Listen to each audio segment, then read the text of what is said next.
பாய் பாய்.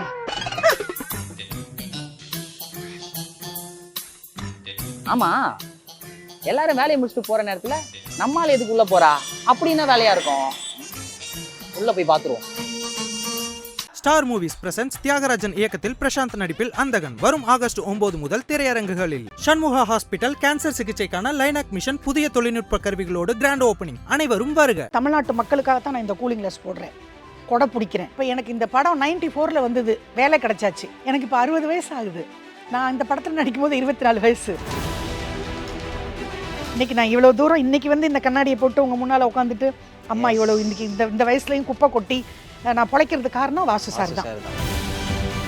என்னன்னா, இந்த பொம்பளைக்கு கண்ணாடி எதுக்கு, இந்த பொம்பளைக்கு மேக்கப் எதுக்கு, இந்த பொம்பளை இவளை பார்த்தாவே கஷ்டப்படுற மாதிரி தெரியல. ஒரு நாக்கில் நரம்பு இல்லைன்னா ஸ்ரீ எல்லாமா பேசுவாங்க. சடன்லியாக எங்கள் அப்பா வேற கல்யாணம் பண்ணிட்டு போயிட்டாரு, என் தங்கச்சிக்கு கல்யாணம் பண்ணணும். இப்படி தான் அம்மா குடும்பத்துக்கு செலவு பண்ணேன். அதே நேரம் கல்யாணமும் ஒன்று பண்ணி அதுவும் ஃபெயிலியர் ஆகி அந்த ஆளும் என் காசை பாதி அழிச்சிட்டு போயிட்டான். இன்னைக்கு எல்லாரும் ஏன் சேர்த்து வச்சுக்கல, ஏன் இது வரைக்கும் 1 லட்சம் பேர் என்கிட்ட கேட்டிருப்பாங்க. ஜெயலலிதா டாலர்லாம் அவ்வளோ பெருசு 10 பவுனில் போட்டிருந்தேன். நல்லா வந்து காரு டிரைவரு அம்மா வந்து ஓஹோன்னு இருந்தேன். இன்னைக்கு அந்த தெய்வத்தை இழந்துட்டு ஒன்றுமே இல்லை.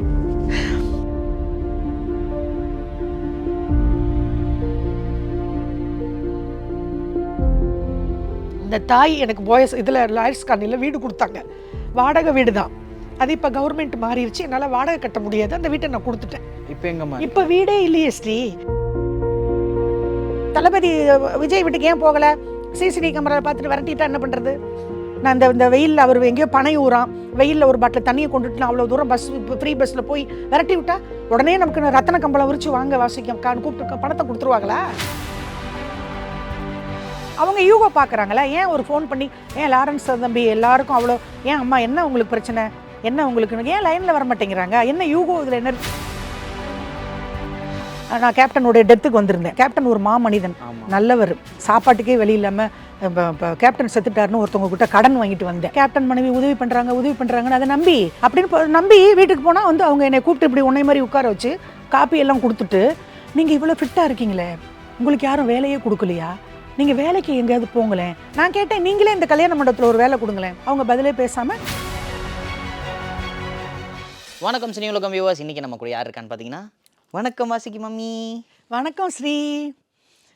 ஆமாம், இப்போ தானே உன்னை நான் ரோட்டில் பார்த்தேன், அதுக்குள்ளேயும் இங்கே ஸ்டூடியோக்குள்ளே வந்து உட்காந்துருக்கீ, என்ன ஸ்ரீ?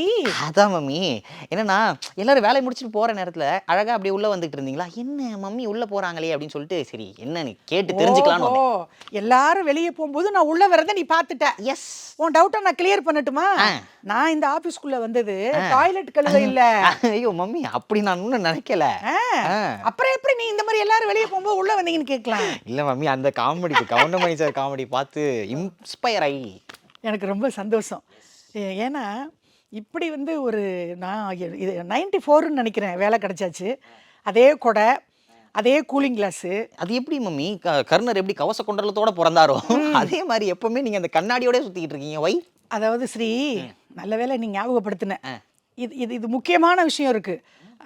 கர்ணன் எப்படி கவச இதோட பிறந்தாரோ குண்டலத்தோட, அது மாதிரி இப்போ எனக்கு இந்த படம் 94ல் வந்தது, வேலை கிடைச்சாச்சு. இந்த கொடையை பிடிச்சிக்கிட்டு இந்த கூலிங் கிளாஸு, ஹேண்ட்பேக்கு. இது இப்போ எனக்கு என்னென்னா, எனக்கு இப்போ 60 வயசு ஆகுது. நான் இந்த படத்தில் நடிக்கும் போது 24 வயசு. அப்போ எனக்கு எத்தனை வருஷமாக இந்த கண்ணாடியை போட்டுட்டு நான் குப்பை கொட்டிகிட்டு இருக்கேன் நீ நினைக்கிற? இது அப்படியே ட்ரேட்மார்க். இதுதான் எனக்கு ட்ரேட்மார்க். இந்த கண்ணாடி இல்லாமல் இப்போ நம்ம ஆஃபீஸ் வரும்போது எத்தனை பேர் என்னை கேட்டாங்க தெரியுமா, நீங்கள் மட்டும் வர்றீங்க, உங்கள் கண்ணாடி மட்டும் வருது, உங்கள் கவுண்டமணி எங்க, அவரை போய் நான் கூப்பிட்டு வர முடியுமா ஸ்ரீ? கரெக்ட் தான் மேடம். அதனால எனக்கு வந்து இது ஒரு ட்ரேட்மார்க். Nice mummy. என்னன்னா, இந்த பொம்பளைக்கு கண்ணாடி எதுக்கு, இந்த பொம்பளைக்கு மேக்கப் எதுக்கு, இந்த பொம்பளை இவளை பார்த்தாவே கஷ்டப்படுற மாதிரி தெரியல அப்படின்லாம் கமெண்ட்ஸ் வருது. கமெண்ட்ஸ் வரத்தானே செய்யும் ஸ்ரீ. இருந்தாலும் நான் என்ன சொல்கிறேன்னா, ஒரு நாக்கில் நரம்பு இல்லைன்னா ஸ்ரீ எல்லாமா பேசுவாங்க. கண்டிப்பாக. அவங்க வீட்லேயும் அம்மா அப்பா இருப்பாங்க, பொண்டாட்டி இருக்காங்க, புள்ள இருக்குது, அக்கா தங்கச்சி இருக்காங்க. இவ நாகரிக இவ வீட்டு வேலைக்காரி இல்லைன்னா என் கஷ்டம். எனக்கு நான் இன்டர்வியூ கொடுக்குறேன். ஏன்னா இப்போ எனக்கு வந்து ஒரு நேற்று கூட ஒரு திருநங்கை ஒரு 5 ரூபா எனக்கு ஹெல்ப் பண்ணாங்க. அதை வந்து தரக்குறைவாக போட்டிருக்கான். இவ வந்து இவங்க கிட்ட போய் காசு வாங்கினதுக்கு இவ எங்கன்னா ரோடாக போய் பிச்சை எடுக்கலாம். ரொம்ப எவ்வளோ கேவலமாக போடணுமோ. இது இவங்களுக்கு எதுக்கு தம்பி இதெல்லாம் தேவையா? என் கஷ்டம் அவங்க எனக்கு உதவி பண்ணாங்க. இந்த மனிதர்களை சொல்கிறேன். ஒரு திருநங்கை வந்து எனக்கு உதவி பண்ணுது. நீ கேவலம் மனுஷன் தானடா. என்னை பற்றி கண்ணாடி உனக்கு எதுக்கு, கூலிங் கிளாஸ் எதுக்குன்னு என்னை விமர்சிக்கிறியே. எனக்கு உதவி பண்ண தகுதி இருக்கா? எனக்கு 60 வயசு யாராவது வேலை கொடுப்பாங்களா? நான் ஒரு வீட்டில் போய் நான் சமையல் பண்ண முடியுமா? அம்மா நீங்கள் நடிகை, உங்களுக்கு வேலை இல்லைன்றாங்க. வேலையும் கிடைக்கல, தற்கொலை பண்ணிக்கவும் மனசு வர மாட்டேங்குது. தலைவர் எம்ஜிஆர் தான் சொன்னார் ஒரு படத்தில், ஏழையாக இருந்தாலும் இரு, கோழையாக இருக்காத. கோழைங்க தானே ஸ்ரீ தற்கொலை பண்ணிக்கும். அம்மா வந்து கோழை இல்லை. ஏன்னா நான் எப்போ போய் கடலில் இறங்கியிருப்பேன். எல்லாரும் என்னை கை விட்டாங்க. எனக்கு புருஷன் புள்ள யாருமே இல்லை. ஒரு கப் டீ இன்னைக்கு நீங்கள் எனக்கு வாங்கி தரீங்க. நீ வந்து கமெண்ட்ஸ் போடுறியே, எனக்கு டீ வாங்கி கொடுக்க உனக்கு தகுதி இருக்கா? திருநங்கை கால் தூசி நீ பெறுவியா? எனக்கு 5 ரூபா கொடுக்குது, அதை வச்சு நான் 3 மாதம் நான் சாப்பிடுவேன். நீ என்னடா நீ வந்து என்னைய கூலிங் கிளாஸை பாரு, கொடையை பாருனா தமிழ்நாட்டு மக்களுக்காகத்தான் நான் இந்த கூலிங் கிளாஸ் போடுறேன், கொடை பிடிக்கிறேன். நம்ம தமிழ் இண்டஸ்ட்ரிக்கு ஆக்ட்ரஸாக ஒரு காமெடி ஹீரோயினா எப்போ நீங்கள் அடி எடுத்து வச்சிங்க? அந்த பயணத்தை பற்றி சொல்லுங்கள். காமெடி ஹீரோயின் நீங்கள் எங்களுக்கு எப்போவுமே ஹீரோயின் ஸ்ரீ ஹீரோயின் எனக்கு ஞாபகப்படுத்தி விட்டுட்டேன். ஆக்சுவலாக எனக்கு ஃபஸ்ட்டு ஹீரோயினாக நடிக்கணும்னு தான் ஆசை. அம்மா வந்து நல்ல ஹைட்டு, நல்லா இவ்வளோ முடி இருக்கும் எனக்கு அந்த காலத்தில் 16 வயசில். அப்போ எங்கள் வீட்டில் ஒத்துக்க மாட்டாங்க. எங்கள் அப்பா வந்து தலைவர் எம்ஜிஆர்ட்ட தான் இருந்தார். என்னன்னா இப்போ எனக்கு வாசுகின் பேர் எப்படி வந்தது? எம்ஜிஆர் சார் தான். தலைவர் எப்படி வச்சாங்கன்னு கேட்டிங்கன்னா, எங்கள் அப்பா வந்து தலைவர்கிட்ட ஒர்க் பண்ணுறாங்க சின்ன வயசில். உன்னை மாதிரி இருக்கும்போது எங்கள் அப்பாவுக்கு வந்து தலைவர் எம்ஜிஆர் வந்து டிஎம்கேலேருந்து வெளியே வந்துட்டார். அப்போ தொண்டர்கள் தான் தலைவர் பின்னால் போனாங்களே தவிர பணம் இல்லை தலைவர்கிட்ட. தான் சினிமாவில் நடித்த பணத்தை எல்லாம் தமிழ்நாட்டு மக்களுக்காக வாரி கொடுத்த வள்ளல் புரட்சி தலைவர். அப்போ சடன்லியாக டிஎம்கே விட்டு வெளியே வந்தேன்னா கையில் காசு இல்லை தலைவர்கிட்ட கட்சியை வழி நடத்த. அப்போ எல்லாம் உன்னை மாதிரி சின்ன வயசு எங்கள் அப்பா மாதிரி இளைஞர்கள் தலைவர் பின்னால் பட்டாளங்கள் இருந்தாங்க, போர்ப்பட தளபதிகள். அப்போ நான் வந்து எங்கள் அப்பா கல்யாணம் ஆன புதுசு, நான் வந்து பிறந்திருக்கேன். முதல்ல தலைவர் எம்ஜிஆர் எங்கள் ஊர் காரைக்குடிக்கு வர்றாரு. எங்கள் சொந்த ஊர் காரைக்குடி ஸ்ரீ. பக்கத்தில் ஒரு 13 கிலோமீட்டர் கானாடு காத்தன்னு ஒரு கிராமம். அங்கே ஒரு கவர்மெண்ட் ஹாஸ்பிட்டல், ராஜா முத்தைய செட்டியார் இருக்காங்கல்ல, அவங்களோடது. அங்கே தான் அம்மா பிறந்தேன். அதே மாதிரி அழகப்பா இன்னைக்கு யூனிவர்சிட்டி ஆயிருக்கு. அந்த காலத்தில் அழகப்பா காலேஜ், அங்கே தான் நான் படித்தேன். அம்மா படித்தேன்னா MA கடையாது, வெறும் 8th. இப்போ வந்து அது யூனிவர்சிட்டி ஆயிடுச்சு. அப்போ வந்து அழகப்பா மாண்டிச்சேரி 8ஆம் கிளாஸ். ஆமாம். அப்புறம் அந்த காலகட்டங்களில் நான் ஒரு 6 மாதம் குழந்தை. அப்போ தலைவர் எங்கள் ஊருக்கு வந்திருக்காங்க, மீட்டிங்க்கு வந்திருக்காங்க. அப்போ எங்கள் அப்பா கூட்டிகிட்டு என்னை தூக்கிட்டு போய், இந்த அண்ணன் என் பொண்ணு பொம்பளை பிள்ளையான்னு கேட்டாங்க. தலைவர் கேட்டாங்களாம். ஆமாம் அண்ணன் பொம்பளை பிள்ளை தான். அப்படின்னா வாசுகி திருவள்ளுவருடைய மனைவி பேரை வைக்கிறேன் அப்படின்னு சொன்னோன்னே, தலைவர் இந்த பொண்ணு தீர்க்காயசா இருக்கணும், நல்லா வரும். தலைவர் ஆசீர்வாதம் பண்ண மாதிரி நான் சினிமாவிலையும் வந்துட்டேன், அரசியலையும் வந்துட்டேன். இல்லை ராஜா, அதோட விதை அங்கே தான் இருந்தது. அப்புறம் அப்படியே காலங்கள் எல்லாம் சென்னைக்கு வந்துட்டோம். சென்னைக்கு வந்த உடனே எனக்கு இன்னும் ரொம்ப ஏவிஎம் ஸ்டுடியோ பார்க்கணும், பிரசாத் ஸ்டுடியோ பார்க்கணும், வாகினி ஸ்டுடியோ பார்க்கணும் அப்படின்ட்டு. இப்போ ஏன்னா மத்தியானத்தில் எங்கள் அம்மா எல்லாம் அங்கே துணி கிணி துவச்சிட்டு வேலை பார்த்துட்டு இருப்பாங்க. அப்போ திருட்டுத்தனமாக பாவாடை தாவணி தான் அம்மா போடுவேன். போட்டுட்டு அங்கேருந்து எங்கே தெரியுமா, KK நகர் விஜயராகபுரம் தெரியுமா, அங்கே தான் குடியிருந்தோம் நாங்கள். அந்த விஜயராகபுரத்தில் வந்து அங்கேருந்து ஏவிஎம் ஸ்டுடியோ பக்கம் நான் நடந்து போயிடுவேன். எல்லாம் உன்ன மாதிரி பசங்கள்லாம் ரோட்டில் வரும், தம்பி இந்த பக்கம் எங்கே ஏவிஎம் ஸ்டுடியோ இருக்குன்னு கேட்டு ஸ்டுடியோக்குள்ளே கேட்டு அந்த வயசில் 15லேருந்து 16க்குள்ள. அப்போ எங்கள் அப்பா தலைவர் அங்கே போயிடுவாங்க. அப்போ தலைவர் நீங்கள் சினிமாவை தேட ஆரம்பிச்சிட்டீங்க. ஆமாம், திருடலாமா. ஏன்னா எந்த காலத்தில் எந்த வீட்டில், ஒரு வீட்டில் தான் சில பேர் சினிமாவுக்கு ஒத்துக்குவாங்க. அதுவும் ஹீரோயின் மனசில் ஆசையை வளர்த்துக்கிட்டு ஹீரோயின் ஆகணும்னு. இப்போ நீ ஹீரோயின், காமெடி ஹீரோயின்னா அம்மா பிளாஷ்பேக் அப்படியே போயிட்டேன். பார்த்தீங்களா?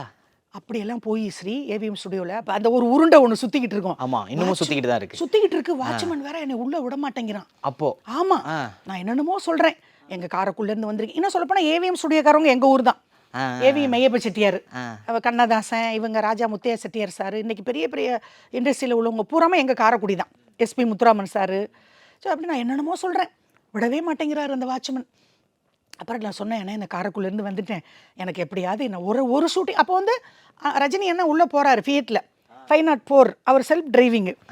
அப்போ அந்த காரில் தான் வருவார். ஐயோ, அவரை வேற பார்த்துட்டு குதிக்க ஆரம்பிச்சிட்டேன். ஐயோ அண்ணன் போகிறாரு போனால் இது சரியான பைத்தியமாக இருக்கும் போது இருக்கு. இந்த ஆள் என்னை உள்ளே அனுப்பிச்சி விட்டான் வாட்ச்மேன், போய் தொலைமா அப்படின்னு. மனிதன் ஷூட்டிங் நடந்துட்டு இருக்கு. அப்புறம் உள்ளே போனால் இவர் உள்ளே போய் அப்படி இறங்கி ரஜினி என்ன உள்ளே போகிறாரு. அப்படி போனோடனே எனக்கு இப்போ ஐயோ அண்ணன் ரஜினி அண்ணன் கத்துனோடனே அவர் என்னை திரும்பி பார்த்துட்டார். பார்த்துருக்கிறது மட்டும் இல்லை ராஜா, அண்ணனோட 6-7 படம். காமெடி இல்லை, சும்மா ஒரு சீன். மிஸ்டர் பாரத் நல்லவனுக்கு நல்லவன், ம். அன்புள்ள ரஜினிகாந்த், அடடா. இன்னும் சொல்ல போனா ராணுவ வீரன், ஆ. நெட்ரிகன் எல்லாம் லெஜெண்டரி ஐகானிக் மூவிஸ். மூவிஸ் எல்லாமே ஏவிஎம் உடைய தயாரிப்பு. யா எல்லாம் எஸ்பி முத்துராமன் சார் டைரக்ஷன். அந்த ஒரு சீன் கிடைக்கிறதே பெரிய விஷயம். கண்டிப்பா. அப்புறம் அண்ணன் கத்தணும்னு திரும்பி பார்த்துட்டு இப்போ பக்கத்தில் ஓடுனேன். அண்ணன் வணக்கம் அண்ணே, இப்போ அண்ணன் வந்து நான் சொந்த ஊர் காரைக்குடி. அவர் சிரிக்கிறார், அவருக்கு ஒன்றுமே புரியல. ஒரு இன்னோசன்ட் போல் இருக்கு, பாவம் அப்பாவி போல் இருக்கு. அப்படி சரிம்மா சரிம்மா சாப்பிட்டீங்களா, நான் செட்டுக்குள்ளே போகிறேன்னு போயிட்டாரு. இன்றைக்கி எப்படியாவது அண்ணனோட ஃபோட்டோ எடுத்துடணும் அப்படின்ட்டு. அப்புறம் அண்ணன் வெளியில் வர்ற வரைக்கும் நான் அப்படியே உட்காந்துருக்கேன். சாயந்தரம் வரைக்கும் அங்கேயே உட்காந்துருந்தேன். ஆனால் மத்தியானம் அண்ணன் லஞ்சுக்கு வெளியே வந்தார். அப்போ நான் ஃபோட்டோ எடுத்துட்டு அடுத்த நாள் ஒரு சீனு கேரக்டரே வாங்கிட்டேன். அதில் அண்ணன் வந்து ஓப்பனிங் வந்து ரஜினி அண்ணன் அது என்ன திரும்பி பாம் பிளாஸ்ட் ஆகும், பல்லாவரத்தில் எடுத்தாங்க. அதில் வந்து அவருடைய அப்படி பீடி அப்படி தூக்கி போட்டு அப்படி ஐஸ் ஸ்பீட்டில் இன்ட்ரோடக்ஷன். அதில் பார்த்தீங்கன்னா என் குழந்தைய நான் படுக்க வச்சுட்டு பல்லாவரம் மலையில் இது உடைச்சிட்டு இருப்பேன் கல். அப்போ பாம் பிளாஸ்ட் ஆக போதும் அப்படியே ஐஸ் ஸ்பீட்டில் ஹீரோ இன்ட்ரோடக்ஷன் வந்து என் குழந்தைய அப்படி தூக்குவார். தூக்கி இப்படி வருவார், பாம் பிளாஸ்ட் ஆயிரும். என்ன மாதிரி சீன் பாரு ராஜா. அது ஃபர்ஸ்ட் டே ஏவிஎம்குள்ள கால் எடுத்து வைக்கிறீங்க, தலைவரை பார்க்குறீங்க, அடுத்த நாள் மம்மி வேற மாதிரி ஸ்டோரியா இருக்கு மம்மி. இது அது எப்படி அன்னைக்கு உட்காந்து பேசி ஈஸி. அது உள்ள போய் எங்கள் முத்துராமன் சார்கிட்ட டைரக்டர் சார்கிட்ட பேசி ஈஸி. நாளைக்கு காலையில் 6 மணிக்கெலாம் வண்டி வந்துடும். அப்போல்லாம் வேனில் தான் ஏற்றிட்டு போவாங்க ஏவிஎம் வண்டியில் இல்லை ஃபுல்லாக. அப்போ எனக்கு வந்து ஒன்றுமே புரியல. இதில் முக்கியமானது எல்லாம் ஓகே ஆயிடுச்சு. 500 ரூபா சம்பளம் எனக்கு. அது அப்புறம் அன்புள்ள ரஜினிகாந்த். அதில் வந்து பார்த்தா ஒரு கெஸ்ட் ரோல் ஒன்று வரும். அதில் பாக்கியராஜ் சாரு ரஜினி என்ன அதில் கெஸ்ட் பண்ணியிருப்பாங்க. அதில் ஒரு 4 லேடி வருவாங்க. அதில் நான் மெயினாக வந்து நான் டைலாக் பேசுவேன். அதுக்கும் 500 ரூபா தான் சம்பளம். நல்லவனுக்கு நல்லவன். பூ வாங்குறதுக்கு வந்து 2 ரூபா. நான் விடோ கேரக்டர். இவர் இந்த அம்மா ராதிகாவை கல்யாணம் முடிச்சு இவர் வீட்டில் வந்து ரொம்ப கஷ்டத்தில் பொண்டாட்டிக்கு ஒரு முழம் பூ வாங்கிட்டு போகணுன்னு ஆசைப்படுவார். ஃபேக்ட்ரியில் வேலை செஞ்சுட்டு வெளியே வரும்போது நான் வெளியில் ரோட்டில் உட்காந்து பிளாஸ்டிக் ஜாமான் வித்துட்ருப்பேன். அப்போ ஒரு லேடிகிட்ட போய் ஒரு வயசான கிழவிகிட்ட போய் ஒரு முழம் பூ கடன் கேட்பார் அண்ணன். அப்போ வந்து அந்த அம்மா கிளவி கடன்லாம் இல்லைப்போ அப்படின்றோம். உடனே எனக்கு வந்து அப்படியே என்னோட கேரக்டர் அங்கே அப்படியே அந்த இது பண்ணி நான் வந்து ஐயோ நம்ம தான் தாலி அறுத்துட்டோம், விடோ அண்ணனுக்கு ஹீரோவுக்கு உதவி பண்ணுவோம் அப்படின்ட்டு அண்ணே இந்தாங்க அண்ணே 2 ரூபா ஒரு முழம் பூ வாங்கி கொண்டு போய் வீட்டில் கொடுங்கண்ணே அப்படிம்பேன். உடனே அந்த காசை வாங்குவார் அண்ணன். அவர் இன்னைக்கு வரைக்கும் இவ்வளோ பெரிய ஹீரோ அண்ணன் வந்து. பட் அந்த ஒரு சீன் எப்படி இருக்குது பார்த்தீங்களா, அவருக்கே அந்த ஹீரோவுக்கே இன்னைக்கு வந்து ஒரு சூப்பர் ஸ்டாருக்கே நான் 2 ரூபா கொடுத்து அது குழந்தைய காப்பாத்துறாரு. 2 ரூபாய கொடுக்குறேன். அந்த அன்புள்ள ரஜினிகாந்தில் போய் ஆம்பளைங்க மட்டும்தான் 4 புருஷன் வச்சுக்கணுமா, எங்களுக்கும் 4 ஆம்பளைங்க மட்டும்தான் 4 பொண்டாட்டி வச்சுக்கணுமா, எங்களுக்கும் 4 புருஷன் வேணும் அப்படின்னு ஒரு டைலாக் பேசுவேன். இது ரீசெண்டாக வைரல் ஆகிட்டு கூட இருந்தது மம்மி. இதை ஓஹோ இந்த மாதிரிலாம் அண்ணனோட நிறைய படங்கள் நிறைய. இன்னும் சொல்ல போனால் முந்தானை முடிச்சு தலைவர் எம்ஜிஆர் ஷீல்டு வாங்கியிருக்கேன். 84 பாக்கியராஜ் சார் டைரக்ஷன், அதுவும் ஏவிஎம் படம் தான். இப்படியெல்லாம் வந்து அம்மா வந்து ஸ்டுடியோ வந்து வாகினி ஸ்டுடியோ ஒரு நேரம். அப்போ வந்து கலைஞர் அப்போ சிஎம் இருக்காங்க. அப்படி போகும்போது அவங்கள பார்த்து இப்படியெல்லாம் வந்து அம்மா இப்படி தான் கஷ்டப்பட்டு வந்தேன். டான்ஸு கற்றுக்கிட்டேன், ஹீரோயின் ஆகணுங்கிற ஆசையில். ஹீரோயினே வர முடியல. அப்புறம் காமெடியாக வந்துடுவோம். எங்கள் ஊர் ஆச்சி வந்து மனோரமா காமெடி ஆக்டர், எங்கள் பள்ளத்தூர். அப்புறம் ஆச்சி மாதிரி வரணும். தெலுங்குல மனோரமா மாதிரி இவங்க இருக்காங்க ரமா பிரபாக்கா, அவங்க ஃபேன் நான். அப்புறம் அவங்கள பார்த்து தான் காமெடியாக நான் வரணும். அப்புறம் கூட வந்து ஆஃபீஸ்க்குலாம் போக மாட்டேன், இந்த ஸ்டுடியோவில் தான் சுற்றுவேன். ஸ்டுடியோவில் தானே டைரக்டருங்க வருவாங்க. டைரக்டர்ஸை மீட் பண்ணி நான் சினிமாவுக்கு வந்தது தான் என்னன்னா ஒரு பெரிய ஒரு கஷ்டம். அப்புறம் எங்கள் வீட்டுக்கு சாயந்தரம் போனால் எங்கள் அம்மா விளக்க மாத்தாலே அடிக்குது. அதுதான் மம்மி நான் கேட்க நினைச்சேன். சரி ஓகே, நீங்கள் வாய்ப்பை வாங்கிட்டீங்க. வாய்ப்பு வாங்கி ரஜினி என்னோட போட்டோ எடுத்து அப்போ அன்னைக்குன்னு பார்த்து தலைவர் எம்ஜிஆர் வந்து சிஎம் அப்போ அம்பிகா ராதா படம் ஓப்பனிங் கிளாப் அடிக்கிறதுக்கு வர்றாரு. கேமரா ஸ்டார்ட் பண்ணி வச்சுட்டு போகிறாரு. அவரை பார்த்து நான் கத்தி தலைவர்னு அவர் வண்டி நிப்பாட்டி கையை காமிச்சு நான் சம்பாரிச்சது அதுதான். நான் இப்போ இவ்வளவும் உங்ககிட்ட பெருமையை சொல்கிறேனே, சடன்லி எனக்கு கஷ்டம் வந்துருச்சு ராஜா. இப்படியெல்லாம் தலைவரை மீட் பண்ணி ரஜினி அண்ணன் கூட நடித்து, தம்பி அஜித்தோட நடித்து, அதெல்லாம் அப்புறம் தம்பி தளபதி விஜய் கூட சந்திரலேகா, அதில் வனிதா ஹீரோயின், அதில் நான் டோபி கேரக்டர் அம்மா, அதில் வந்து வடிவேலு செந்தில். நாங்கள் அந்த காதல் அவங்க ஹீரோயினுக்கு நாங்கள் தான் உதவி பண்ணி அவங்கள நான் டோபிங்கிறதால மூட்டையில் வச்சு வனிதாவை கட்டி சைக்கிளில் கொண்டு வருவான் வடிவேலு காப்பாற்றிலாம் விட்டு. என் பேர் அதில் வீரம்மா. ஆச்சி மனோரமா பண்ண வேண்டிய கேரக்டரு அது மஞ்சுளாக்கா எனக்காக ரெக்கமெண்ட் பண்ணாங்க. தலைவர் கூட நடிச்சிருந்தாங்க மஞ்சுளாக்கா, அவங்கள எனக்கு ரொம்ப பிடிக்கும். அது மாதிரிலாம் நான் தளபதி தம்பியோட சந்திரலேகா, இதில் வந்து அல்டிமேட்டுக்கு ஸ்டாருக்கு அஜித்தோட படத்தில் வந்து ரெட்டை ஜட வயசு, அதில் வந்து அம்மா வந்து செந்திலுக்கு ஜோடி. என் பொண்ணத்தான் அஜித் கட்டணும், நான் அத்தை, ஆனால் மந்த்ராவை லவ் பண்ணிடுவாப்ல. கரெக்ட். இந்த மாதிரிலாம் தலை தம்பியோட நடிச்சு, தளபதி விஜயோட நடிச்சு, சிம்புவோட நடிச்சு, சிம்புவுக்கு 8 வயசு, பெற்றெடுத்த பிள்ளை, தாய் தங்கை பாசம், ஒரு வசந்த கீதம். நீங்க தமிழ் இண்டஸ்ட்ரியில ஆக்ட் பண்ணாத ஆர்டிஸ்டே கிடையாது. கிடையாது. எஸ். தனுஷ் கூட நடிக்கல. அதுக்கப்புறம் வந்த ஹீரோக்களை மிஸ் பண்ணிட்டேன். அது கண்டிப்பா ஃபியூச்சர்ல நடந்துரும். அது ஒன்றும் பிரச்சனை இல்லை. வயசாயிருச்சுன்னு ஒதுக்குனாங்களோ? அப்படியெல்லாம் கிடையாது. இல்ல, இன்னைக்கு வரைக்கும் நடிகர் சங்கத்துக்கு கோரிக்கை வச்சிருக்கேன், ஹெல்ப் பண்றேன்னு சொல்லியிருக்காங்க. கேரக்டர் சொல்றேன்னு இருக்காங்க. கார்த்தி தம்பி அடுத்த படம் அவதாரில் கூட கேரக்டர் இருந்தா கொடுக்குறேன்னு சொல்லியிருக்காங்க. Wow, super mummy. இல்ல, இதுதான் நான் தமிழ் சினிமாவுக்கு வந்து வீட்டுக்கு தெரியாம அம்மாட்ட விளக்க மாத்தாடி வாங்கி அப்புறம் அவங்க அப்புறம் சரின்னு சொல்லி கடைசியில் ஒத்துக்கிட்டாங்க. அப்புறம் எங்க அம்மாவே ஸ்டுடியோக்குலாம் வரும். அதுக்கப்புறம் நம்ம ஊர் பூவாத்தா, கவுண்டமணி கூட, ரிக்ஷா மாமா, இந்த டாய்லெட் கழுவுறது, பிச்சை எடுக்கிறது, இதெல்லாம் Vasu sir director. Vasu sir யாருன்னா எங்க தலைவர் எம்ஜிஆர் உடைய மேக்கப் மேனுடைய புள்ள. ஓகே.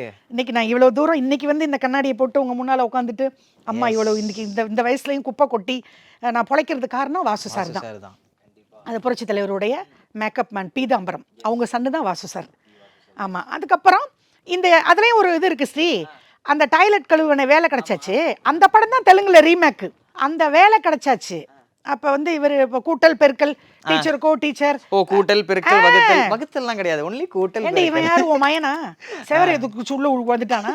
ஏண்டி உனக்கு ஒரு கொண்டை மேல ஒரு மல்லிகைப்பூ, ஏண்டி உனக்கு ஒரு கொடை, இவன் யாரு, உன் பிள்ளையா? திருட்டுத்தனமா இந்த வேலை கிடைச்சாச்சு படத்தை தெலுங்குல அண்ணன் மோகன் பாபு வாங்குறாரு. மோகன் பாபு யார் தெரியுமா? ரஜினி அண்ணனோட பெஸ்ட் ஃப்ரெண்டு. ஓ, ஓகே ஓகே. சிரஞ்சீவி அண்ணன் ராணுவ வீரன்ல நாங்க நடிச்சிருக்கோம். அண்ணன் நல்லா தமிழ் பேசுவார். இப்போ வந்து அந்த படத்தை வந்து வாங்குறாரு யாரு, மோகன் பாபு சார் வாங்குறாரு. அந்த தமிழ்ல வந்து சத்யராஜ் அண்ணன் படத்தை பூரா பிரம்மா இதெல்லாம் அந்த அவர் தான் வாங்குறாரு. அப்போ வாங்கும்போது தமிழ்ல பண்ணாங்கல்ல அந்த பொண்ணு, அவங்க ஆக்சுவலாக சிலுக்கு சுமிதாவை தான் கேட்டாங்க அந்த கேரக்டருக்கு. அந்த பொண்ணு என்ன சொல்லிருச்சான், கக்கூஸ் கழுவுற கேரக்டர் நான் பண்ண மாட்டேன்ருச்சான். சிலுக்க தான் பேசியிருக்காரு மோகன் பாபு அண்ணன். இல்லைங்க, ஐம் சாரி சார், நான் இதெல்லாம் கக்கூஸ்லாம் நான் கழுவ மாட்டேன்ருச்சான். அதனால அவர் என்ன பண்ணியிருக்காரு, சரி நம்ம இங்கே யாரையும் கேட்க வேண்டாம், தமிழில் ஒரு பொண்ணு நடிச்சாங்கல்ல கவுண்டமணிக்கு ஜோடியா, அவங்கள பேசுங்கன்னா மேனேஜர் லைனில் வந்துட்டார். இங்கே வந்து 175 டேஸ் நினைக்கிறேன் வேலை கிடைச்சாச்சு. ஷீல்டு வாங்கினேன். அது கரெக்டாக எனக்கு அம்மாவுக்கு மெமரி, இப்போ இதெல்லாம் மெமரி இருக்குது சொல்லிட்டேன். வயசாயிருச்சு, 2 கண்ணிலையும் லென்ஸ் இருக்குது, சுகரு, யூட்ரஸ் எடுத்தாச்சு, அம்மாவுக்கு 3 கட்டி இருந்தது, கேன்சரை மாதிரி இன்னும் பயமுறுத்திட்டாங்க. இவ்வளவு இன்னைக்கு நடமாடிட்டு இருக்கேன், இவ்வளவு இதையும் வச்சுக்கிட்டு சுமந்துக்கு நடமாடிட்டு இருக்கேன்னா நான் கும்பிட்ட தாய் கருமாரி அம்மா என்னை காப்பாத்திருக்கா. அதுக்கப்புறம் 18 படம் வந்து இந்த பிரம்மானந்தம்னு ஒருத்தருக்கு ஜோடியா நடிச்சேன். நம்ம தமிழ் பிரம்மானந்தம் சார், வாவ், யாருமே ரெக்கார்ட் பிரேக்கு. சடன்லியா 18 படம் கட கட கட கட கட. அசம்பிளி ரவுடி, அந்த வேலை கிடைச்சாச்சு படம் அசம்பிளி ரவுடி, ரவுடிகாரி பள்ளம், இன்ஸ்பெக்டர் ரவுடி இன்ஸ்பெக்டர் பாலகிருஷ்ணா அண்ணா ஹீரோ. பெரிய பெரிய ஹீரோஸ் எல்லாரும் கூட நடிச்சிட்டேன். பாலகிருஷ்ணா, மோகன் பாபு, நாகார்ஜுனா அண்ணா கூட அன்னமையா, பெரிய டைரக்டர் ராகவேந்திர ராவ், பி கோபால், ரவிராஜா பின்செட்டி, யாரு நம்ம தமிழ்ல நாட்டாமை, அதுவும் எங்க பாஸ் தான் வாங்கியிருந்தார் மோகன் பாபு. அதுல வந்து கேரக்டரே இல்லைன்னா கூட பெத்தர் ஆயிடு நாட்டாமை, நம்ம ரஜினி என்ன அதுல அப்பா கேரக்டர் பண்ணாரே, யாவும் இல்லையா உனக்கு? எவ்வளோ பெரிய கேரக்டர் நம்ம தமிழ்ல நாட்டாமை பெத்தர் ஆயிடுல மோகன் பாபுவுக்கு யார் அப்பா? ரஜினி அண்ணன். தமிழ்ல விஜயகுமார் பண்ணலையா ஸ்ரீ? அந்த கேரக்டர் அண்ணன் நடிச்சாரு ரஜினி அண்ணன். அமோகமா ஓடுச்சு பெரிய அங்க. ஆமா, பெத்தர் ஆயிடு. எப்படி மம்மி 2 இண்டஸ்ட்ரியிலயும் கலக்குன்னு ஒரு கலக்கு சுத்திட்டு வந்திருக்கீங்க? அப்படி கலக்கித்தானே ஸ்ரீ இன்னைக்கு ஆந்திராவில் எனக்கு உதவி வந்துச்சு. கண்டிப்பா படம் 51 படம் 18 படம் அந்த பிரம்மானந்தத்துக்கு ஜோடி. எஸ், அதான் சொன்னீங்களா, இது பேக் டு பேக் 18 மூவிஸ்க்கு வந்து அவருக்காக அவர் இப்போ எவ்வளோ பெரிய லீடிங் லெஜெண்டா இருக்காரு. ராஜா மார்னிங் ஃபிளைட்ல போயிட்டு ஈவினிங் ஃபிளைட்ல வருவேன். டப்பிங் வேற நானே பேசணும்ட்டாரு மோகன் பாபு சார். அப்ப எனக்கு தெலுங்கு வந்ததே காட் இஸ் கிஃப்ட். ஏன்னா பிறந்தது தமிழ்நாடு. நம்ம என்னமோ சொல்லுவோம் தெலுங்குல தான் புட்டிந்து தமிழ்நாடு, பெருகிந்தி தமிழ்நாடு, காணி போஜனானிக்கு வீழ்லேது. அதாவது பிறந்தது தமிழ்நாடு, வளர்ந்தது தமிழ்நாடு, சாப்பாடு யாரும் எனக்கு போடல. ஆனா நான் பிறந்தது தமிழ்நாடு, வளர்ந்த என்னை வாழ வச்சது இப்போ ஆந்திரவாயிருச்சு. அந்த நேரத்துல நான் போனது எல்லாமே பெரிய பெரிய படங்கள், பெரிய பெரிய ஹீரோக்கள் எல்லாம். பாலகிருஷ்ணா, ஜூனியர் என்டிஆர், நாகார்ஜுனா, இப்படி எல்லாம் பெரிய பெரிய ஹீரோஸ். அண்ணன் கூட தான் ஒரு பெரிய இது. அண்ணன் கூட நான் நடிக்கல, அதுதான் நான் உன்கிட்ட சொல்ல வர்றேன். சிரஞ்சீவி அண்ணா எனக்கு தமிழ்ல தான் பழக்கம். அவர் படத்துல எனக்கு அந்த நேரத்துல டேட் கேட்டாங்க, கரானா மொகுடுன்னு ஒரு படம், அது கேட்டாங்க அண்ணனும் ஸ்ரீதேவியும். அந்த படத்துல எனக்கு வந்து டேட், நான் இப்ப அவ்வளவு பிஸி ஆயிட்டேன்.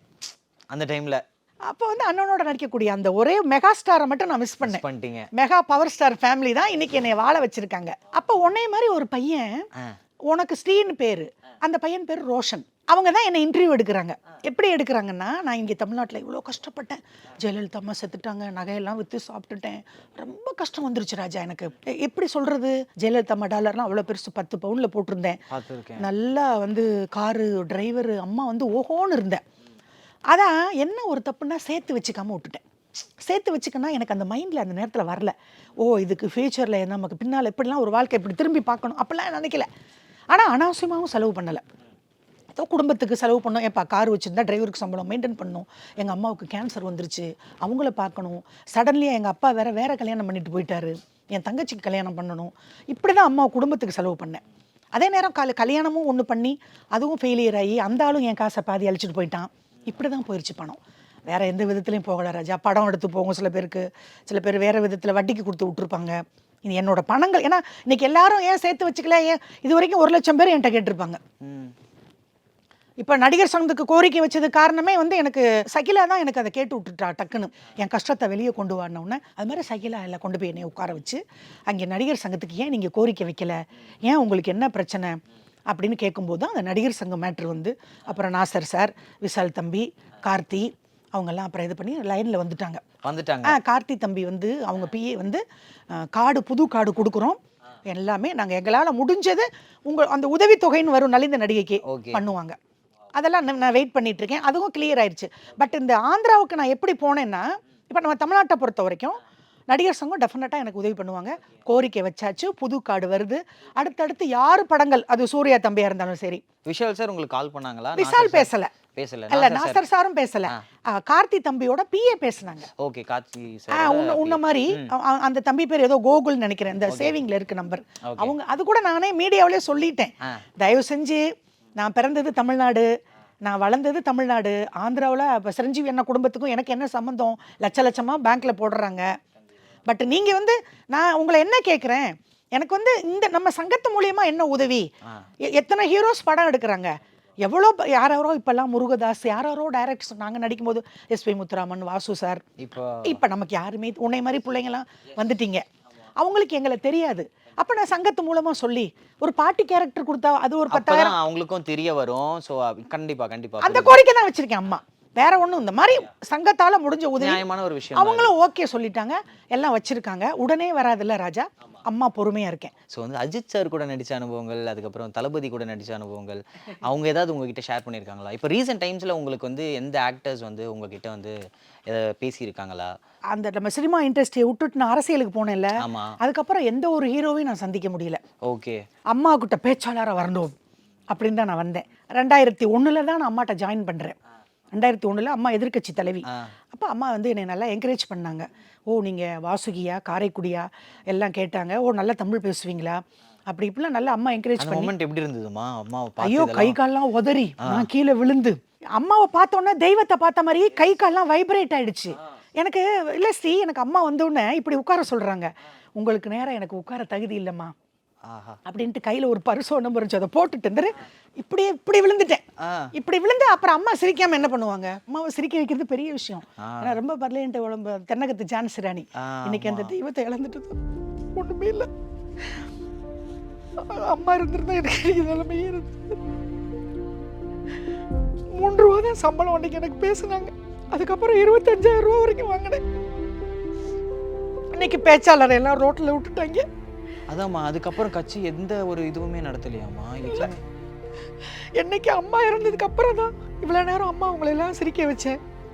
கடைசியில் இன்னைக்கு நான் என்னதான் படபடன்னு பேசினாலும் ஒரு திருநங்கை எனக்கு உதவி பண்ணுறாங்க, நான் அதை பெருமையாக தான் நினைக்கிறேன். திருநங்கைன்னா அவங்க தான் உயர்ந்திருக்காங்க. அதே திருநங்கை யார் தெரியுமா எனக்கு உதவுனவங்க? போயஸ் கார்டனில் ஒன்றா நாங்கள் டான்ஸ் ஆடி இருக்கோம். அந்த திருநங்கை பேர் ராஜி, வியாசர்பாடியில் இருக்காங்க. அவங்க எனக்கு ஞாபகப்படுத்துகிறாங்க, அவங்க அம்மாவுடைய விசுவாசி தான் எனக்கு உதவி பண்ணது. ஏன்னா வந்து அக்கா வாசுகி அக்கா என்னை மறந்துட்டிங்களா, கார்டனில் நம்ம ஒன்றா டான்ஸ் ஆடணுமே, அம்மா பிறந்தநாள் அன்னைக்கு நாங்கள் கார்டனில் டான்ஸ் ஆடுவோம். அதை நான் மறந்துட்டேன். வியாசர்பாடி அவங்க அதை ஞாபகம் வச்சு வியாசர்பாடிக்கு போனோன்னு தான் தெரியுது ஸ்ரீ அது ரஜினின்னு, அது பேர் ராஜி. அது போனோன்னா ஐயோ வாசுகிக்கான்னு கட்டி பிடிக்குது என்னைய. ஐயோ ராஜி உன்னை கூட மறந்துட்டேனேம்மா. அது கேட்குது என்னைய, இவ்வளோ பெரிய டாலர் 10 பவுன் செயின் எங்கக்கா, கார் எங்கக்கா, எப்படி கார்டனில் மகாராணி மாதிரி அம்மா கையை நிப்பாட்டி ரெட்டை வேலையை காமிச்சிட்டு போவாங்களேக்கா உங்களுக்கு, இப்படி அப்படி. அது வந்து எனக்கு அது உதவி பண்ணதை கூட கேவலமாக பேசுகிறானுங்களே. அவன் பொண்டாட்டி பிள்ளைங்கள நம்ம என்ன தம்பி போய் உதவியா தம்பி கேட்டோம். அது மாதிரி வந்து அம்மா எனக்கு, ஏன்னா தாயை பற்றி பேசும்போது என்னால் கண்ட்ரோல் பண்ண முடியல. தலைவர் மடியில் உட்காந்து 6 மாதம் குழந்தை பேர் வச்சு நட்சத்திர பேச்சாளர் ஆக்கி எனக்கு 3 ரூபா தான் சம்பளம் 2001. அதுக்கப்புறம் 25,000 வரைக்கும் நான் வாங்கினேன். பெரிய பெரிய ஹீரோஸ்லாம் வாங்கினாங்க. டிஎம்கேலேருந்து எவ்வளோ பேர் அங்கே வந்து சேர்ந்தாங்க. இந்த தாய் எனக்கு போயஸ் இதில் லாயர்ஸ் காலனியில் வீடு கொடுத்தாங்க. வாடகை வீடு தான் அது. இப்போ கவர்மெண்ட் மாறிடுச்சு, என்னால் வாடகை கட்ட முடியாது. அந்த வீட்டை நான் கொடுத்துட்டேன். Lawyers colony. இப்போ வீடே இல்லையே ஸ்ரீ. வீடே இல்லாமல் காரைக்குடிக்கு போய் பிச்சை எடுத்து, காரைக்குடி என் சொந்த ஊருக்கு போய் 3000 ரூபாய்க்கு வீடு எடுத்து, அம்மா டாலரை விற்று மூக்குத்தி வைர மூக்குத்தி போட்டிருந்தேன். 1/2 கிலோ காலில் கொலுசு போட்டிருந்தேன். அம்மா இருக்கும்போது நல்ல சம்பாத்தியம் இல்லை ராஜா. அப்படி மகாராணி மாதிரி தாங்குவாங்க பேச்சாளரை. இன்னைக்கு நான் பிச்சை எடுக்கிறது காரணம் என்னென்ன ராஜா, சினிமாவிலையும் நாங்கள் சேர்த்து வச்சுக்கல. சினிமாவில் குடும்பம் செலவு பண்ணிட்டோம். அதுக்கு கல்யாணம்னு ஒன்று போனோம். அவன் புருஷங்கிற பேரில் வந்து அழிச்சிட்டு போயிட்டான். எல்லாம் முடிஞ்சிருச்சு. இன்றைக்கி நாங்கள் கஷ்டப்படுற காலங்களில் வந்து இப்போ நம்ம திரும்பி பார்க்கும்போது நமக்கு யாரும் உதவி பண்ணுறதுக்கு ஆள் இல்லைனாலும் உபத்திரம் கொடுக்குறாங்க, டார்ச்சர் பண்ணுறாங்க, கமெண்ட்ஸ் போடுறாங்க. பட் ஆனால் இந்த அரசியலை தான் நாங்கள் நம்பியிருந்தோம். சரி, சினிமா வாழ்க்கை ஓகே. தம்பி அஜித்தோட நடித்தேன், விஜயோட நடித்தேன், அண்ணனோட ரஜினி அண்ணனை எல்லாரோடையும் நடித்தாச்சு. சிம்பு வரைக்கும், கமல் சார் கூட வசூல் ராஜா MBBS கடைசி படம் எல்லாம் நடிச்சாச்சு. இந்த தனுஷ் சாரோட நடிக்க போறீங்க. யாரோட? ஆமாம், இந்த படத்தில் இல்லைனாலும் தம்பி அடுத்த படத்தில் கண்டிப்பாக வேஷம் உண்டு. தனுஷ் வரும்போதெல்லாம், தனுஷ் நடிக்கும்போது இருந்தாங்க. தனுஷ் அவங்க அப்பாவை எனக்கு தெரியும். அவருக்கும் கஸ்தூரி ராஜா சார் எனக்கு தெரியும். கஸ்தூரி ராஜா சாரோட புள்ள தானே தனுஷ்.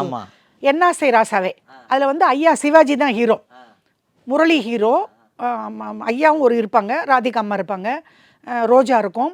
அதில் நான் செந்திலுக்கு ஜோடி. அதில் செந்திலுக்கு 2 பொண்டாட்டி. அதுவும் அவர் கஸ்தூரி ராஜா சார் டைரக்ஷனாக நடிச்சிருக்கேன். ஆனால் தனுஷ் வந்து அவங்க புள்ள. அவர் எனக்கு வாய்ப்பு கொடுத்துருக்கலாம், மறந்துட்டாங்க. ஏன்னா இவங்க எல்லாம் காரைக்குடிக்கு வருவாங்க, எங்கள் ஊருக்கு ஷூட்டுக்கு வருவாங்க. விஷாலு, கார்த்திக், இது தம்பி தனுஷ், இவ்வளோ பேர் அங்கே வந்திருந்தாங்க. விஜய் சேதுபதி. நான் போய் யாரையும் பார்க்கல. விரட்டி விட்டாங்கன்னா என்ன தம்பி பண்ணுறது? தளபதி விஜய் வீட்டுக்கு ஏன் போகலை? CCTV கேமராவில் பார்த்துட்டு விரட்டிட்டா என்ன பண்ணுறது? நான் இந்த வெயிலில் அவர் எங்கேயோ பனை ஊறான், வெயிலில் ஒரு பாட்டில் தண்ணியை கொண்டுட்டு நான் அவ்வளோ தூரம் ஃப்ரீ பஸ்ஸில் போய் விரட்டி விட்டா உடனே நமக்கு ரத்தன கம்பளம் விரிச்சு வாங்க வாசிக்க கூப்பிட்டு பணத்தை கொடுத்துருவாங்களா? இதுக்கு தான் போகிறதில்ல.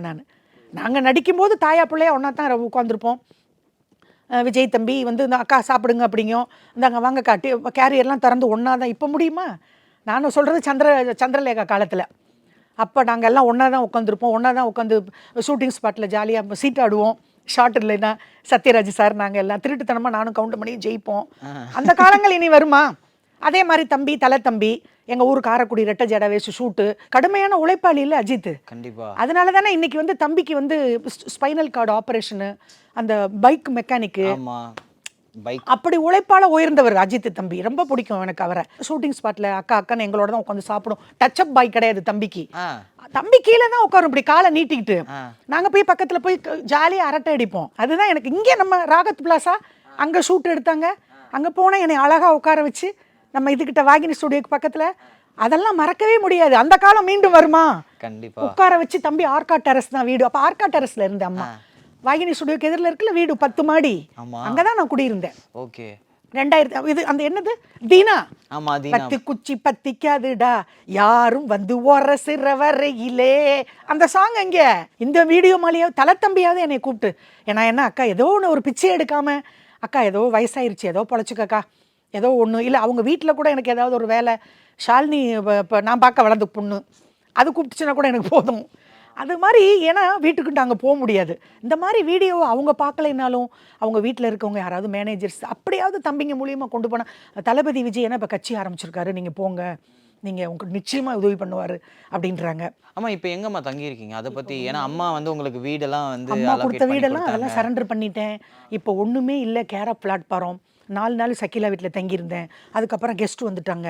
அதுக்கப்புறம் இப்போ வந்து நம்ம காளிகாம்பா கோயில் இருக்குல்ல ராஜா, மண்ணடியில், பாரிஸ், பிராட்வே, அந்த காளிகாம்பா கோயிலுக்கு பின்னால் ஒரு பியூட்டி பார்லர் இருக்கு. அது பார்லர்னா பகல்லாம் பார்லர்.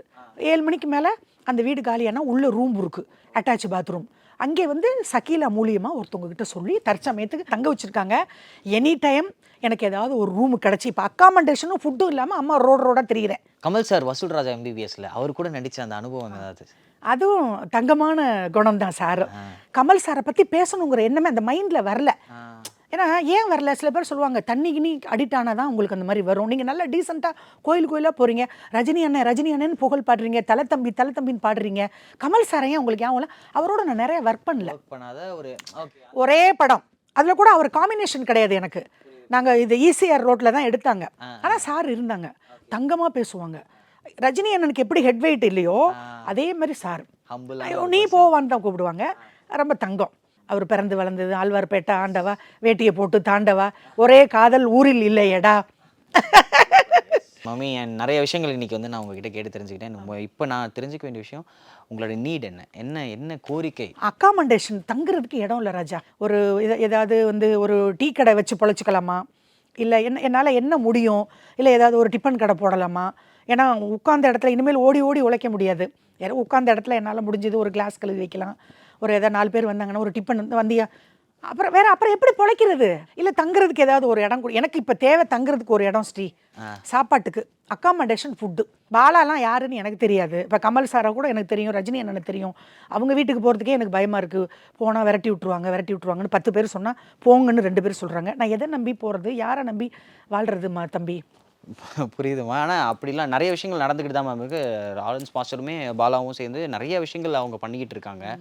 அவங்க யூகோ பார்க்குறாங்களா? ஏன் ஒரு ஃபோன் பண்ணி, ஏன் லாரன்ஸ் தம்பி எல்லாருக்கும் அவ்வளோ, ஏன் அம்மா என்ன உங்களுக்கு பிரச்சனை, என்ன உங்களுக்கு, ஏன் லைனில் வர மாட்டேங்கிறாங்க, என்ன யூகோ இதில் என்ன இருக்குது, வயசானவன் நான் வரலாமே, அவங்களும் வர மாட்டேங்கிறாங்க. பாலா தம்பிங்கிறவர் யாருன்னு எனக்கு தெரியாது, லாரன்ஸ் எனக்கு தெரியும், அவர் படத்தில் நடிக்கலை, அவரை பற்றி நான் கேள்விப்பட்டிருக்கேன். எல்லாம் தான் ஃபேஸ்புக்கில் எல்லாம் போடுறாங்க. அப்படி தான் வந்து ஃபேஸ்புக்கில் இந்த அம்மா கேப்டன் உங்கள் ஒய்ஃபு அப்படி தான் வந்துட்டு, நான் கேப்டனுடைய டெத்துக்கு வந்திருந்தேன். கேப்டன் ஒரு மாமனிதன், நல்லவர். அவர் சாவுக்கு எப்படி வராமல் இருக்கிறதுன்னு காரைக்குடியில் சாப்பாட்டுக்கே வெளி இல்லாமல் கேப்டன் செத்துட்டாருன்னு ஒருத்தவங்க கிட்ட கடன் வாங்கிட்டு வந்தேன். அவங்க சும்மா இருக்காமல் அந்த அம்மாட்ட நான் உதவி கேட்கணுங்கிற எண்ணமெல்லாம் இல்லை எனக்கு. அந்த பசங்க கூட என்கிட்ட நல்லா தான் பேசினாங்க 2 பேரும், சண்முக பாண்டியனும் அந்த இன்னொரு பையன் பேர் என்ன, 2 பசங்க இருக்காங்க கேப்டனுக்கு, நல்லா தான் பேசினாங்க. திருப்பி இந்த ஃபேஸ்புக்கில் கேப்டன் மனைவி உதவி பண்ணுறாங்கன்னு அதை நம்பி வீட்டுக்கு போனால் வந்து அவங்க என்னை கூப்பிட்டு இப்படி உன்னை மாதிரி உட்கார வச்சு காப்பி எல்லாம் கொடுத்துட்டு, நீங்கள் இவ்வளோ ஃபிட்டாக இருக்கீங்களே, உங்களுக்கு யாரும் வேலையே கொடுக்கலையா, நீங்கள் வேலைக்கு எங்கேயாவது போங்களேன், முடிஞ்சால் உங்கள் நம்பரை கொடுத்துட்டு போங்க, எங்களால் முடிஞ்ச உதவி நாங்கள் பண்ணுறோம் அப்படின்னு நம்பரை வாங்கினாங்க.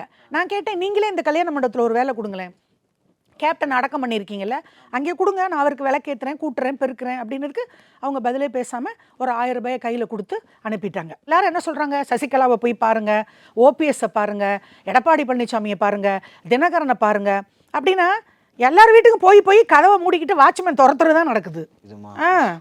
Don't worry. ஆனால் வந்து இந்த நம்ம மீடியா மூலியமா வந்து உங்களுக்கு தேவையான உதவி கண்டிப்பாக உங்களுக்கு பெறப்படும். தங்குறதுக்கு ஒரு சுருண்டுக்கிட்டு ஒரு ஈர துணியை வயிற்றுல போட்டு கூட படுத்துப்பேன், கஞ்சி இல்லைன்னா. இடமே இல்லை. காரைக்குடியில் கூட இப்போ ஒரு வீட்டில் ஜாமான் அள்ளி போட்டு வந்திருக்கேன்.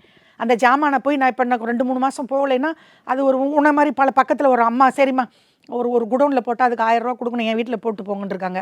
அதை நான் இப்போ போய் எடுக்கல. அங்கே டிவி நான் சமைச்சு திங்கிற சாமான் அதெல்லாம் போட்டு வந்திருக்கேன். அதை போய் நான் எப்படி ஏற கட்ட போகிறேன்னு தெரியல. அங்கேயும் எனக்கு வாடகை கொடுத்து சாப்பிட்றதுக்கு காரைக்குடியில் போய் பிழைக்கணுன்னாலும் எனக்கு ஏதாவது வேணும்ல. ஒரு தையல் மிஷினு ஒரு 4 பேர், இப்போ இந்த லாரன்ஸ்லாம் ஏதாவது ஹெல்ப் பண்ணி ஏதாவது உட்காருங்கக்கா, ஏதாவது ஒன்று பண்ணுறோம், ஒரு கல்லாப்பொட்டியில் உட்காந்து ஒரு 4 பிள்ளைகளை போட்டு வேலை வாங்குங்க. அதுக்கான ஒரு ஆப்ளிகேஷனாக நம்ம இப்போ வச்சிருவோமா, நீங்கள் கவலைப்படாதீங்க. ஒரு டீ கடை, ஒரு போண்டா பச்சி தள்ளு, அதுக்கு 1 லட்சம் வேணும் ராஜா. கண்டிப்பா வேணுமா? நீங்க அதான் அந்த ஒரு ஆப்ளிகேஷன் நம்ம இப்போ வச்சிருவோம். அதாவது வந்து உங்க அரசியல். இதுக்கு முன்னால ஐசரி கணேசன் ஒருத்தர், அவர்கிட்ட கூட கேட்டேன். அவர் எம்ஜிஆர் அவங்க அப்பா வந்து ஐசரி வேலனை தலைவர்கிட்ட இருந்தவர். அவங்கெல்லாம் எம்ஜிஆர் பரம்பரையாக புகழ் பாடுறவங்க. அவர்லாம் ஏன் வந்து ஒரு தலைவர் எம்ஜிஆர் டீ ஸ்டால்னு வைக்கிறதுக்கு எனக்கு ஒரு 1 லட்ச ரூபா கொடுத்து உதவக்கூடாதா? வரமாட்டேங்கிறாங்க. தலைவர் புகழ் பாடுறாங்க, அம்மா புகழ் பாடுறாங்க, அதை கடைப்பிடிக்கலையே. ஆமாம். அதுக்கப்புறம் நீங்கள் ஆந்திராவில் நீங்கள் வந்து உங்களோட பயணத்தை பற்றி சொல்லிட்டு இருந்தீங்க, அப்புறம் நிறைய விஷயங்களை ஷேர் பண்ணிட்டு இருந்தீங்க. அந்த வகையில் அங்கே எப்படி உங்களுக்கு ஃபினான்ஷியலாக உங்களுக்கு ஹெல்ப் பண்ணாங்க? காரைக்குடிக்கு நான் போயிட்டேன். இங்கே தலைமை கை விட்டுருச்சு, அம்மா இறந்துட்டாங்க, இந்த டாலரு கீலரு மூக்குத்தி வைர மூக்குத்தி கொலுசு எல்லாம் விற்று சாப்பிட்டுட்டேன். ஆமாம், ஒரு சிங்கிள் டீக்கு வழி இல்லை, விற்று தானே சாப்பிடணும். ஏசி அவ்வளவையும், வாஷிங் மிஷினு, ஒரு 10 பூனை குட்டிங்க வளர்த்தேன். எல்லாத்தையும் நடு ரோட்டில் அந்த பூனை பாவம் தான் இப்படி சுற்றுறனோ என்னமோ தெரியல. வளர்த்துட்டு அப்படி விட்டுட்டு போகக்கூடாது ராஜா. நாயோ பூனையோ எல்லாத்தையும் விட்டுட்டு கதற காரைக்குடிக்கு போனேன்.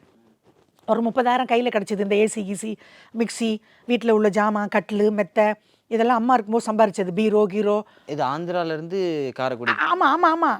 ஆந்திராவிலேருந்து காரைக்குடிக்கு போகலை, இங்கேருந்து போய் அப்புறம் தானே ஆந்திரா லிங்க் வரும்.